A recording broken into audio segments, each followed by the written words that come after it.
kuti ari Nelson Chamisa aiwa anozikamwa kuti is the opposition leader nyika yeZimbabwe. Panguva ino vanhu vari kuona kuti aiwa ndiye angova last hope yema-citizens. Vari kuonekwa kunzi is receiving ma-attacks kubva kune vanhu vakawanda vana hope chimwe the likes. Panguva ino onekwa kunzi ndiye munhu asara ari the only beacon of hope.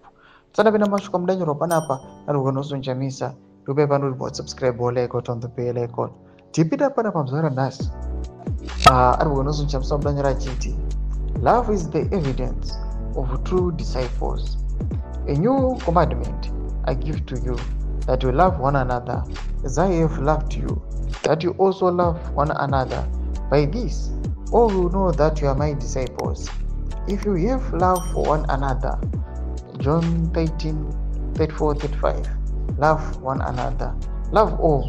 Love even those who hate you. Love is the new ultimate and supreme commandment. Blessed Sabbath.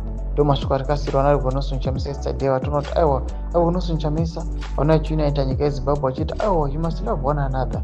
Kana mune rudo pakati penyu aiwa zvese zvinoitika nechaos kana zvamuri kuonekwa zviitwa netheregime panguva ino aizomboitike.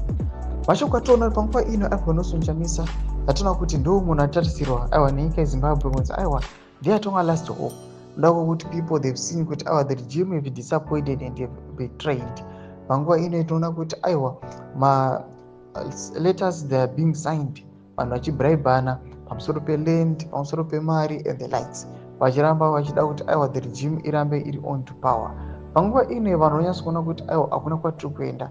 People they are now waiting for transformation kuti tike nyika yeZimbabwe vapinde the new inclusive government. Tudze mafunguro enyu motudi pamusoro pechiitiko chipinda comment section medu. Mudze mafunguro enyu, subscribe or like chatomba bell icon.